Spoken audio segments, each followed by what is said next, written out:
A continuación, Sin Mordaza.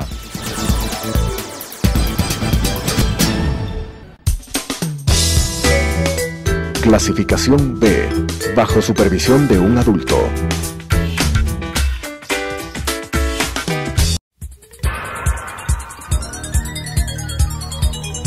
Las opiniones vertidas en este espacio por la producción y dirección del programa son de exclusiva responsabilidad de sus autores y de quienes intervienen en ellos.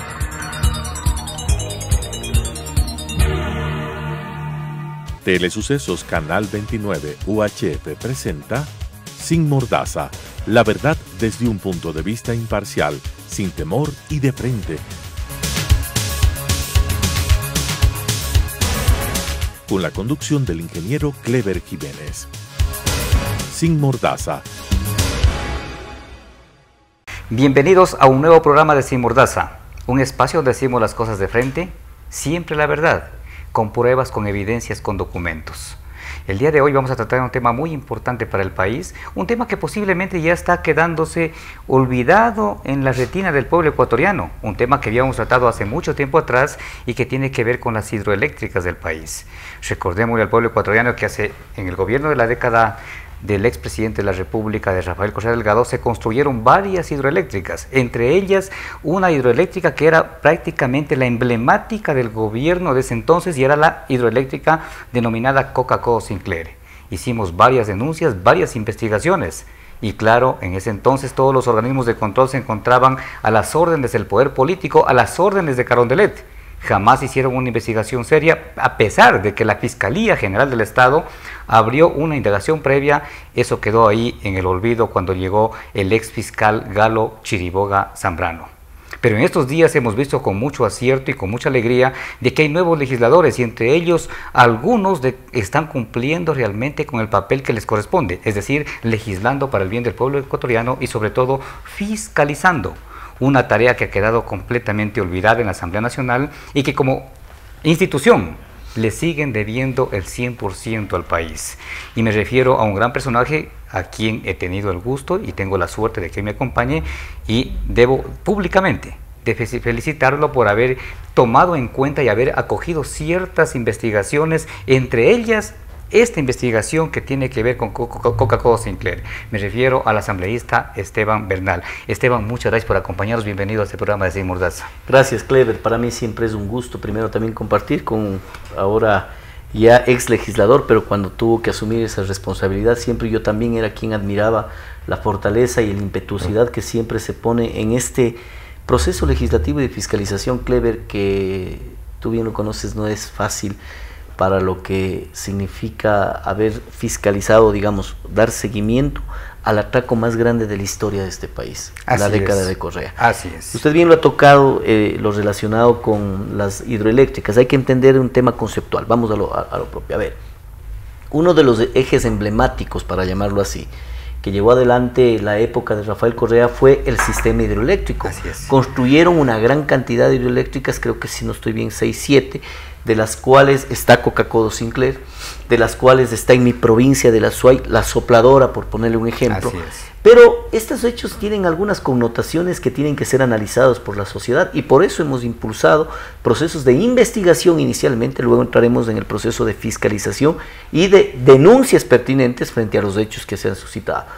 La Comisión Anticorrupción ha determinado probablemente la existencia de casi 35.000 millones de dólares en corrupción durante la época correísta. Ese es el monto que tiene la Comisión de Participación Ciudadana y Control Social Transitorio. Ahora, pero fue analizada y evaluada por la Comisión Anticorrupción. ¿Recuerde usted? En el caso de Jorge Rodríguez. Claro, Jorge Rodríguez, cuando todavía estaba participando también el doctor Julio César Trujillo en esta comisión, que es una comisión ciudadana de los sectores sociales.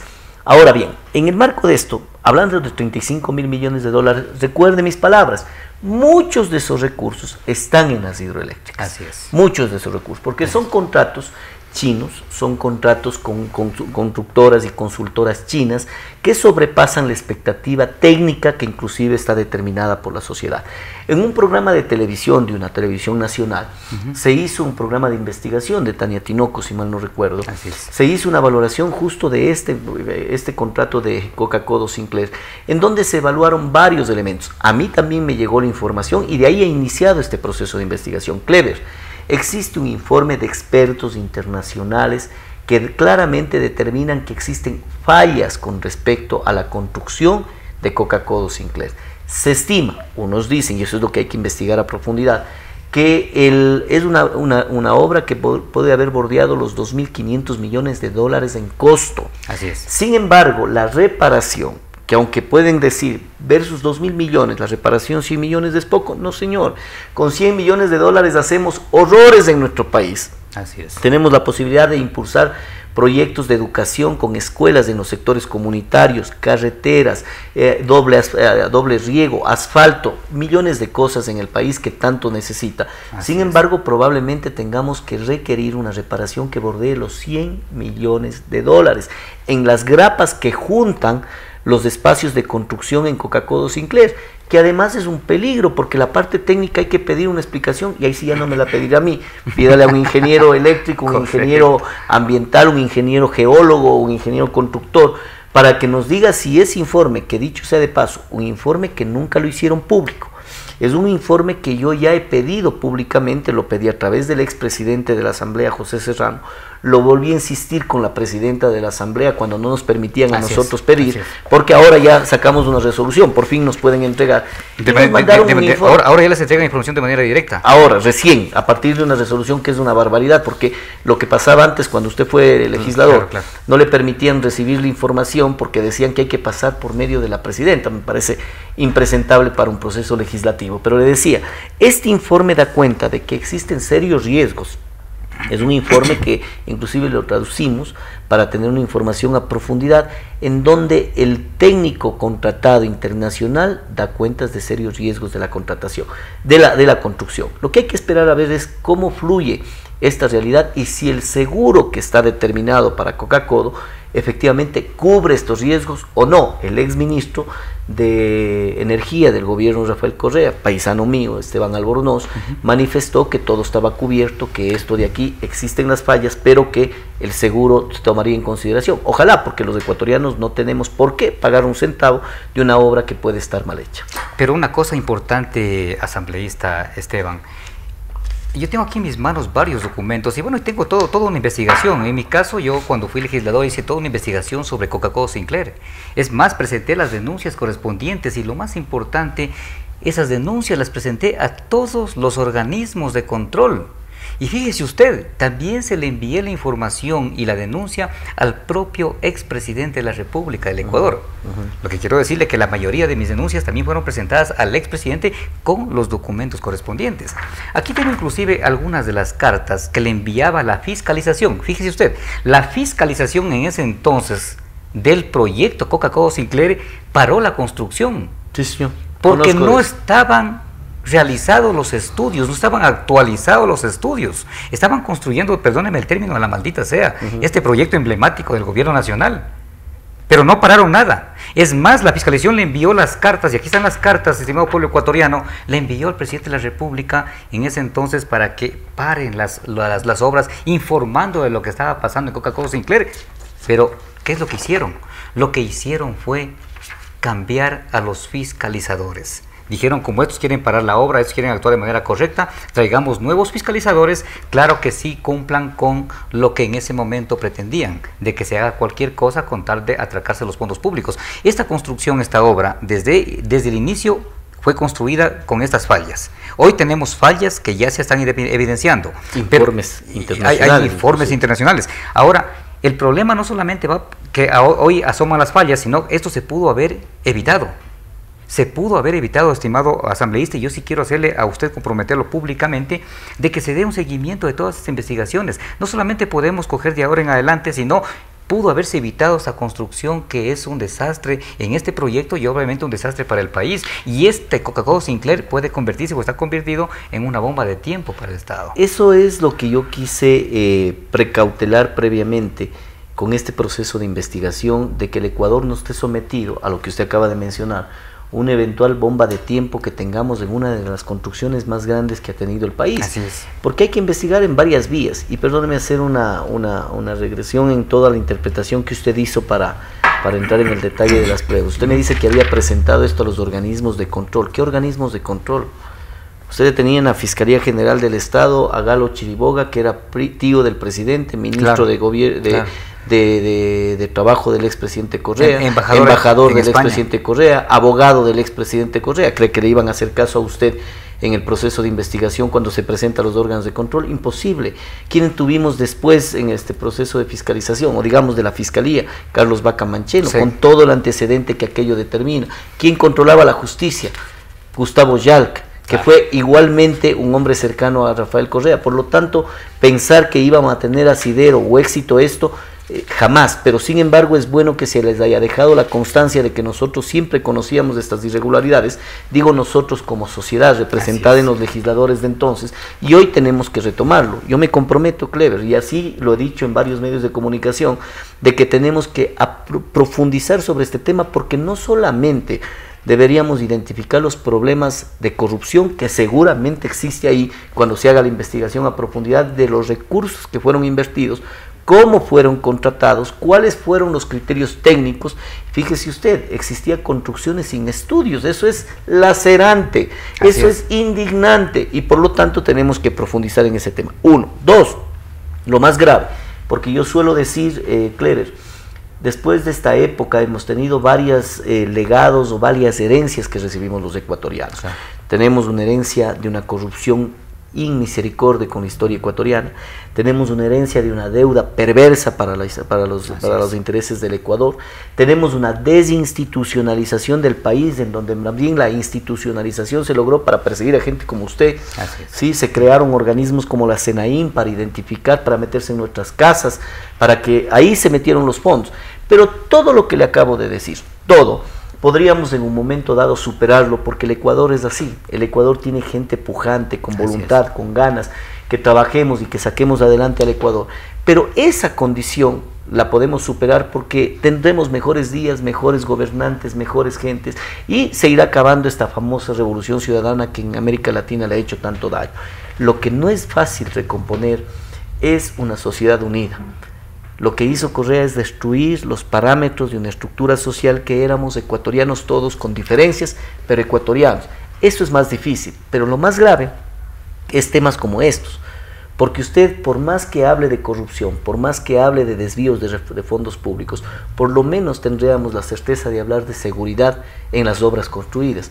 ¿Qué tal si estas obras, el nivel de precariedad que pueden tener en el proceso constructivo es tan álgido que se convierte en una bomba de tiempo? Y esto hay que alertar, esto hay que poner en evidencia. Lo ha puesto los medios de comunicación. Como asambleísta estoy investigando a profundidad y iremos viendo cuáles son los resultados. Yo aspiro que en los próximos días podamos profundizar con mayor información, no solamente de la que uno investiga, sino adicionalmente de lo que plantee el Ministerio del Ramo sobre esta realidad, porque es una obra que todo el Ecuador conoce. Es una obra que el Ecuador sabe, pero que tiene ciertas condiciones. Y a eso le sumo solo un elemento, ¿no? Recuerde que lo que le dije, esto tiene un concepto más amplio, es el tema de la propuesta hidroeléctrica del gobierno de Rafael Correa. Por ejemplo, Sopladora, le hice mención hace un momento en mi provincia de la Suay. Una estructura, una construcción que a viva voz lo dijo el presidente, y cuando a veces nos critican de las privatizaciones, a quienes pensamos a veces distinto, dijo a viva voz que vendería el 49% de Sopladora, usted recuerda, para el tema de la generación de liquidez, y resulta que probablemente quienes estuvieron próximos a comprar eran los propios contratistas chinos. Es decir, yo voy, yo te presto la plata, yo construyo y después te compro el 49% de la hidroeléctrica que más recursos me da. Ese tipo de cosas también hay que investigar. Por eso le decía, más allá de que profundizaremos en este tema que es de urgencia, hay que hablar del macro proyecto hidroeléctrico del país. Pero vea Esteban, usted topó un tema muy importante, Sopladora. Y quiero hacerlo referencia y porque me gustaría topar ese tema más adelante, no sé si con usted mismo o con alguien que quiera investigar sobre este otro tema que está ahí, está olvidado o está ahí en alguna carpeta de los organismos de control, en la Fiscalía, en alguna parte, en la Contraloría, es el tema EQ2. Lo que usted dice con respecto a Sopladora, hicieron exactamente lo mismo en el tema EQ2. EQ2 está también cerca de la provincia suya, está en la provincia de Cañar, y que vale la pena de que alguien lo investigue para que se pueda conocer ante la faz pública y sobre todo se pueda sancionar a los responsables. Pero hay un tema importante que quería preguntarle, Esteban, es con respecto a las mismas hidroeléctricas. El gobierno anterior decía que con las hidroeléctricas que se va a crear en el país se va a reemplazar a todas las termoeléctricas y que vamos a tener energía más limpia y que inclusive vamos a poder exportar desde el país energía limpia a los países vecinos como Perú y Colombia. Coca-Cola Sinclair tiene o se construyó con una capacidad, o al menos ese fue el objetivo, de 1500 megavatios. En este momento creo que, no sé si estará produciendo el 30%. ¿Usted conoce cuánto realmente está produciendo en este momento? Nosotros habíamos previsto como bloque, del bloque de Creo al que me pertenezco, hacer una valoración integral inclusive del funcionamiento. Siempre los proyectos, que bien que toque esto, Clever, los proyectos tienen que ser analizados en su integralidad. Así es. Lamentablemente, le voy a ejemplarizar con un caso que pasa en mi provincia de La Suay, que también es conocido en el país. Usted conoce en el tranvía de la ciudad de Cuenca. Perfecto. El famoso tranvía que tiene un proceso integral en donde arranca desde la concepción misma del proyecto, luego la parte precontractual, luego la contractual, luego la constructiva y luego la de que funcione, pues, porque en el Azuay vamos a terminar pagando en la ciudad de Cuenca, probablemente, según los cálculos de la investigación que hemos hecho, 18 millones de dólares por año para subsidiar el funcionamiento de un tranvía que hizo la famosa Revolución Ciudadana, los implementó a los cuencanos, con a la cabeza Jorge Glass, por cierto, ¿no? Porque esa es parte de las cosas que hemos investigado y hemos denunciado, para contratar un tranvía que empezó costando 180 millones de dólares, hoy ya lleva costando 260 millones de dólares que estaba implementándose en la ciudad de Cuenca. Pero lo que yo he pedido, y he pedido con una carta al Contralor General del Estado, porque el doctor Trujillo le remite una carta al Contralor y le pide que le emita, que se generen las investigaciones y las auditorías en el proyecto del tranvía. Y resulta que el Contralor General del Estado hace una evaluación de una parte del proyecto, solo de la parte constructiva, ¿no? Dejando de lado a quienes fueron corresponsables en el tema conceptual, en el tema precontractual y en el tema contractual, que fue el exalcalde Paul Granda, que hoy es ministro de la política, entiendo yo, del actual presidente. ¿Qué le quiero decir con esto para un poco homologar en el concepto del tema de Coca-Cola Sinclair? También en este proyecto hidroeléctrico hay que evaluarlo todo, así como le dije, para cuando funcione el tranvía va a estar bonito para la ciudad de Cuenca, pero ¿qué pasa con las condiciones económicas y la sostenibilidad del proyecto en el largo plazo para los cuencanos? Claro. Es algo que hay que analizarlo. Ahora bien, vamos a lo de Coca-Cola Sinclair, volviendo al tema. Tiene que ser analizado en la integralidad, es decir, desde cómo fue concebido el proyecto, si técnicamente fue concebido, cuánto proyectaron la generación de recursos eléctricos, es decir, la generación de energía eléctrica, cómo fue construido, y ahí viene la parte que estamos investigando, y luego cómo va a funcionar, si hay o no la capacidad operativa para generar los 1500 megavatios que habían planteado para el país, o si los 300 megavatios, o 600 o 400 que está funcionando, están en función de ¿qué? De una mala práctica administrativa del Ministerio del Ramo, si está en función de ¿qué? De una mala construcción, si está en función de ¿qué? De una peligrosidad de funcionamiento versus los informes que teníamos de la fiscalización. Claro. Todo eso tiene que ser integral, y cuando he dicho que nos involucraremos en el análisis a profundidad, lo haremos. Usted me conoce, al menos el país ha empezado a dar testimonio de que cuando uno enfrenta un proceso de fiscalización lo hace de manera integral. Yo me dediqué por completo al tema de la justicia, desde septiembre del año 2017 hasta cuando terminamos, mediante el Consejo de Participación, sí, porque la Asamblea Nacional dejó en el limbo el juicio político al doctor Gustavo Yali y al Consejo de la Judicatura, pero ese periodo de tiempo, sin perjuicio de varias acciones legislativas y de fiscalización que llevaba adelante, pero profundicé en este ámbito. Hoy estoy incorporándome en el tema de las hidroeléctricas, que es un tema importante para el país. Y Esteban, y por eso tengo que públicamente felicitarlo. Hizo un gran trabajo en cuanto a la judicatura. Lastimosamente no tenemos una asamblea, lastimosamente eso ha quedado ahí. Hay otros procesos que están quedándose también en la asamblea. Pero claro, yo creo que con asambleístas como usted, el pueblo ecuatoriano tiene una esperanza. Una esperanza de que se va a investigar y se va realmente a conocer públicamente todas las fechorías que cometieron en el gobierno de Rafael Correa Pero Delgado. todavía no tenemos una asamblea, a pesar un poco del equilibrio, una asamblea que nos permita tener luz. Muy rápidamente, lastimosamente, usted, sí, claro que sí. Los dos juicios políticos últimos quedan en el limbo. ¿Y qué significa esto, ciudadanos? De que la Asamblea Nacional, a través de la Comisión de Fiscalización, con el apoyo de los revolucionarios y morenistas, que a veces se mezclan, a veces se separan, a veces hacen una cosa juntos, a veces separados, que es un poco impresentable, terminan dejando en el limbo, porque los juicios políticos ni lo han aprobado, ni lo han rechazado.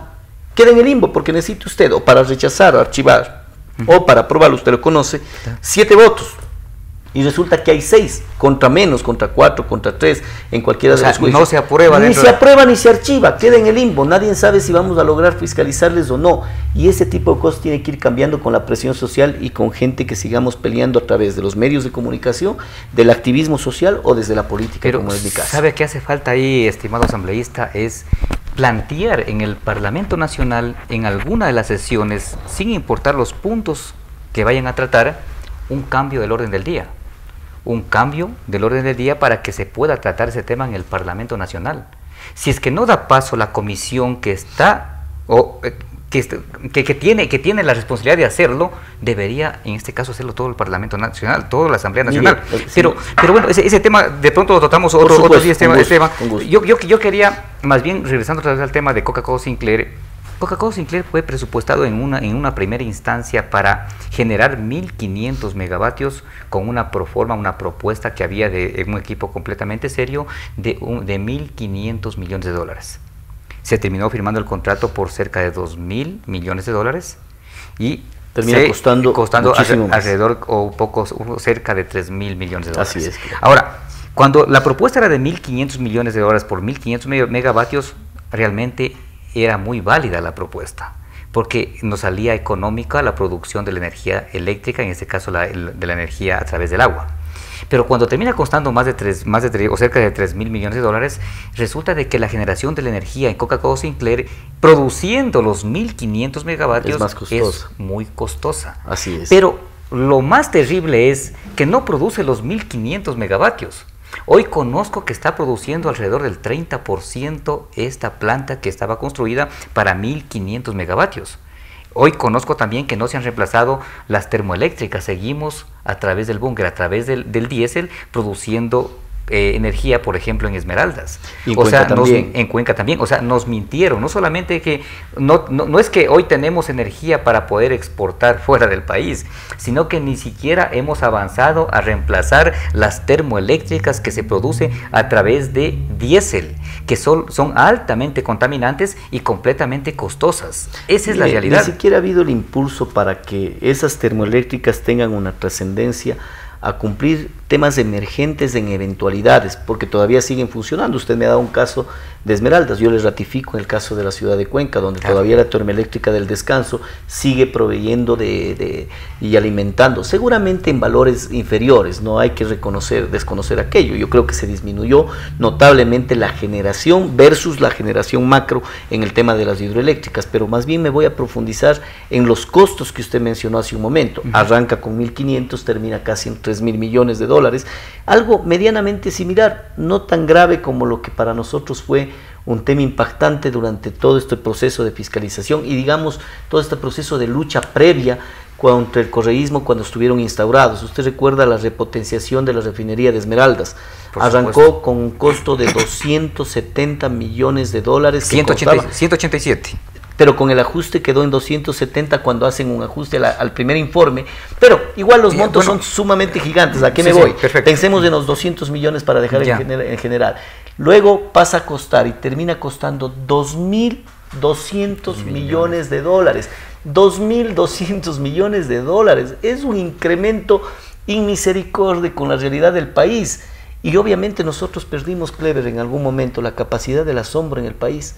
Usted recuerda hace muchos años cuando a alguien se le ocurrió hacer una fiesta por un primer $1.000.000, el país se levantó y generamos una explosión social. Con la época de la Revolución Ciudadana oíamos crecimientos de $200 millones a $2.000 millones en los costos por construcción, en este que acabamos de hablar, de 1.500 a casi $3.000 millones entre lo que se planifica y lo que termina siendo. Es que perdimos la capacidad del asombro. Pero ahora hay que recuperarlo e indignarnos como ecuatorianos para reclamar a quienes tanto daño nos hicieron. Completamente de acuerdo con usted, Esteban. Pero claro, en el tema de la repotenciación de Refinería Esmeraldas, mire usted, ¿quién la construyó esta refinería? Un equipo japonés. Era una constructora japonés, y son los japoneses los que dicen: nosotros repotenciamos la refinería por $187 millones. Y sí, no lo hicieron. Sí. Estos dementes lúcidas no lo hicieron con la misma constructora. Con la misma tecnología. Exacta, además japonés. Así es, así es. Terminaron contratando a una coreana. Y ahí terminamos pagando alrededor de $2.200 millones, pero ¿sabe qué es lo más terrible? No es el sobreprecio. ¿Sabe cuál es el problema más grave en las Refinerías Esmeraldas? Es que lo topó usted. El problema es de que no se cumplieron con los objetivos para lo cual se repotenció la refinería. O sea, por más que gastamos una inmensa cantidad de recursos económicos, finalmente la Refinería Esmeraldas sigue produciendo combustibles altamente contaminantes, al igual que antes de la repotenciación. Claro, recuerde que esto lo denunció el propio gobierno actual cuando recién inició, y nosotros como asambleístas hicimos una comisión para visitar la refinería, ratificando por parte de varios asambleístas que efectivamente el objetivo no se había cumplido. Claro, pero todo eso todavía nos queda largo para pedirles cuentas a la gente. Esteban, y yo quisiera aportarle a usted con mucha información, y a todos los legisladores, está en mi poder muchísima información sobre esos temas. El tema de la reposición de Refinerías Esmeraldas, de lo que acabo de manifestar, está denunciado en la Fiscalía desde el año 2011, luego volvimos a denunciar en el año 2016, todo está denunciado con pruebas, con documentos, no se ha hecho nada. No se ha hecho nada en contra de la fiscalización que estaba en el propio Carondelet, fíjese usted. Los que fiscalizaban las reposiciones de Refinerías Esmeraldas era nada más y nada menos que William Phillips, el esposo de Mónica Hernández. ¿Quién es Mónica Hernández? Era la asesora que estaba al lado del presidente de la República en Carondelet. Así funcionó ellos mismos. Así funcionó la ECO, la perdida. Muy puntual, Clevero. Yo sé en honor al tiempo, pero mire usted, para que los ciudadanos vean que hay una amplia gama de hechos y de circunstancias que tenemos que fiscalizar y pedir cuentas, pero vamos con calma. Yo digo que el otro día en un medio de comunicación me decía: pero queremos resultados. Bueno, vaya contando, tenemos un vicepresidente preso, poco a poco, más de 3 ministros presos, más de 15 ministros imputados, un presidente de la Asamblea destituido, un superintendente de comunicaciones destituido, un superintendente de Economía Popular destituido, un consejo de la Judicatura destituido. Es decir, hemos avanzado. Y en el caso de la Fiscalía que usted decía, se archivaron, claro, porque ya vimos quiénes tuvimos de fiscales, pero hoy en día tenemos una Fiscalía y una Justicia que al menos empieza a recuperar su independencia, y hay que darle un poco de tiempo. Son cantidad de cosas que en donde usted toque va a encontrar podredumbre, y por lo tanto esto será un caminar y un constante pelear entre la sociedad civil, los medios de comunicación, los activistas sociales, los políticos, para ir desenmascarando tanto daño al país. Yo solamente puedo decir una cosa, estimado Esteban: gracias a nombre del pueblo ecuatoriano por investigar y por fiscalizar y combatir la corrupción. Muchas gracias. Nos hace falta legisladores como Esteban, como hay varios en la Asamblea. Les falta a la gran mayoría intervenir y cumplir con el mandato del pueblo ecuatoriano y con el objetivo por el cual están en la Asamblea Nacional. Están ganando un sueldo para combatir la corrupción y para legislar en bien del pueblo ecuatoriano. Yo quiero comprometerlo para que nos acompañe en una próxima entrevista, porque le tengo ofrecido eso al pueblo ecuatoriano para tratar sobre el tema de seguros y reaseguros. Conozco que usted también está investigando sobre ese tema, y es un tema completamente importante que debería conocerlo el país. Así que yo le comprometo públicamente que nos acompañe en una próxima entrevista. Siempre a las órdenes. Muchas gracias. Muchas gracias. Conmigo será, estimado pueblo ecuatoriano, hasta la próxima semana, cuando volvamos a estar acá en un nuevo programa en Sin Mordaza.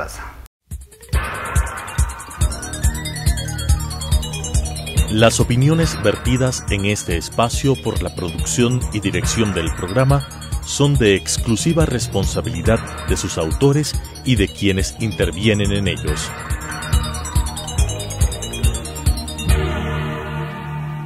Telesucesos Canal 29 UHF presentó Sin Mordaza, la verdad desde un punto de vista imparcial, sin temor y de frente. Con la conducción del ingeniero Clever Jiménez. Sin Mordaza,